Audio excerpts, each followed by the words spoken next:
खट्टा खाने वाली चुड़ैल। रात को अचानक राधिका मौसी को किचन से कुछ गिरने की आवाज आई। उन्होंने बाहर निकल के देखा तो किचन में उन्हें कोई सफेद साड़ी में दिखा। वो चीख पड़ी, हे भगवान, आलतू जलाल तू आई भला को टाल तू, आलतू जलाल तू आई भला को टाल तू।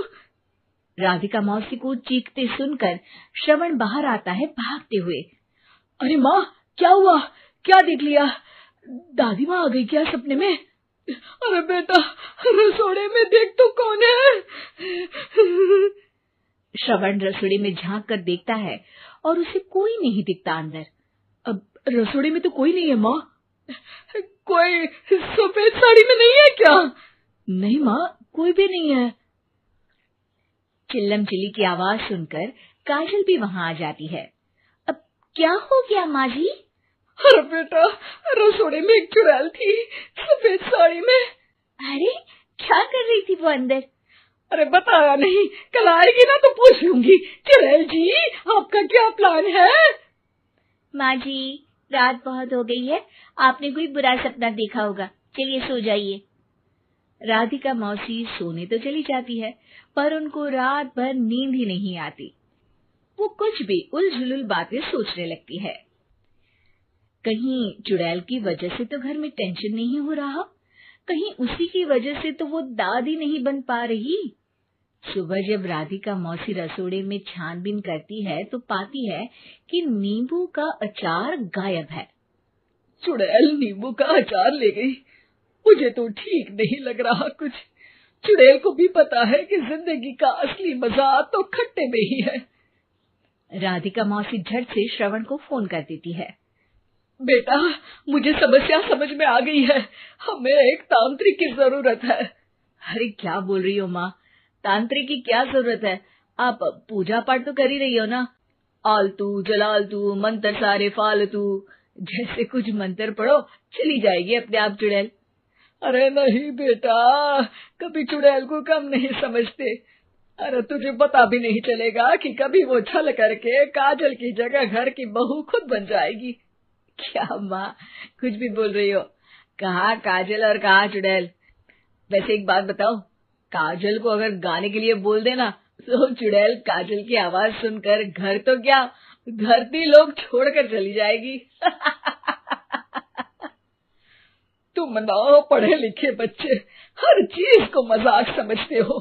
तुम रहने दो, मैं खुद ही तांत्रिक को बुला लेती हूँ। अच्छा सुन, शाम को इमली लेके आना। क्या है कि चटनी खाए बहुत दिन हो गए है ना। नहीं माँ, इमली तांत्रिक से ही मंगवा लो ना, आटा वगैरह भी उसी से पिसवा लेना। देखो मुझे काम करना है। श्रवण रात को कई तरह की सब्जियों के साथ माँ के कहने पे चटनी के लिए इमली भी ले आया था, लेकिन राधिका मौसी के दिमाग में अलग ही फिल्म चल रही थी। उन्हें अब सिर्फ शक ही नहीं यकीन होने लगा था कि शायद चुड़ैल ने श्रवण पर अपना जाल बिछा दिया था, जिस वजह से श्रवण उनकी बात ही नहीं मान रहा था। पर कोई नहीं, आने वाली रात में राधिका मौसी खुद तैयार हो गई चुड़ैल को पकड़ने के लिए। रुद्राक्ष की माला, तुलसी का पत्ता, हनुमान चालीसा सब हाथ के पास ही था, बस चुड़ैल का इंतजार था। और जैसा राधिका मौसी ने सोचा था वैसा ही हुआ। वो चुड़ैल उस रात भी आई, पर वो राधिका मौसी से तेज निकली और राधिका मौसी के उससे पकड़ने के पहले ही वो भाग खड़ी हुई। जरूर बहू पे साया है उस चुड़ैल का, तभी तो श्रवण के कमरे में गई है। और अगली सुबह राधिका मौसी पिछली रात हुए हमले में किन चीजों का नुकसान हुआ उसका हिसाब लगा रही थी। उनके खेमे से एक आम के अचार की शीशी भी गायब हो चुकी थी, और वो इमली भी जो कल श्रवण लेकर आया था। राधिका मौसी इस बारे में सोच ही रही थी कि श्रवण जल्दी से रसोड़े में आकर दवाइयों की पोटली ढूंढने लगता है। अरे बेटा, क्या हो गया? अब माँ, वो काजल की तबीयत खराब है, बहुत घबराहट हो रही है उसे। हे भगवान, मैंने पहले ही कहा था कि तांत्रिक को बुला लेते हैं, पर नहीं, अब देखो उस चुड़ैल ने काजल को अपने वश में करना शुरू भी कर दिया है। हालांकि श्रवण भूतों में विश्वास नहीं करता था, पर अब वो भी डर जाता है और राजी हो जाता है एक तांत्रिक को बुलाने के लिए। कुछ ही घंटों में तांत्रिक आ जाते हैं और राधिका मौसी तांत्रिक जी को सब बता देती है। घोर संकट, घनघोर संकट, चुड़ैल को मारू जोर चाकट, ओम भट स्वाहा खटखा के आहा। अरे ये क्या मंत्र है? मेरे खुद के ओरिजिनल मंत्र है, कल रात को ही लिखे हैं, अच्छे लगे तो दाद चाहूंगा। एक और मंत्र सुनो, अर्ज किया है आब्राकडाब्रा, दिल्ली बम्बई आगरा, चंदा मामा सोवरले सुरन मामू जारा। ये मंत्र है? अरे कोई 40 वालीसा पढ़ो ना। वक्त कम है, 40 नहीं पड़ेंगे, 20-25 में काम चलाना पड़ेगा। अलग निरंजन जाके लंदन, मुफ्त का मंजान घिस मेरे नंदन। अरे जल्दी करो तांत्रिक जी, जल्दी करो। तांत्रिक अपने उल झलूल मंत्र पढ़ने लगता है। श्रवण को तांत्रिक पे शक होता है। वो अपने एक डॉक्टर दोस्त को कॉल कर देता है ताकि कोई अनहोनी हो तो इमरजेंसी में चीजें मैनेज हो जाए।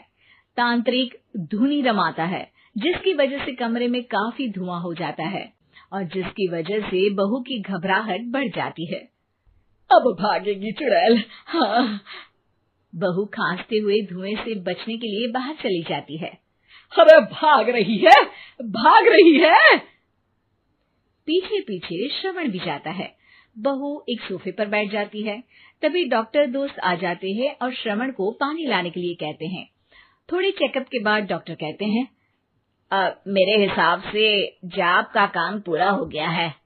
क्या मतलब? अरे कुछ भी नहीं माँ, कोई चुड़ैल नहीं है, खुशखबरी है, अब दादी बनने वाली है। मगर वो सब अचार के डब्बे। श्रवण दोनों अचार के डब्बे अपनी माँ को दिखाता है, जो कि उनके बिस्तर के नीचे छुपे हुए थे। आपने सही बोला था माँ, वो चुड़ैल काजल ही थी जो खट्टा खा रही थी। हमें कल ही पता चला, पर हमने आपको ये तांत्रिक वाला काम करने दिया ताकि आपको भरोसा हो जाए कि भूत वगैरह कुछ होता ही नहीं। अच्छा अच्छा, ये तो बड़ी खुशी की बात है, पर बेटा मुझे एक झाड़ू तो ला दे। क्यों माँ? ये तांत्रिक का भूत उतारती हूँ मैं। अब तांत्रिक राधा मौसी के डर से घर से भाग निकलता है और राधा मौसी उसके पीछे भागती है। अरे संकट ये घनघोर है, तांत्रिक मुआ चोर है।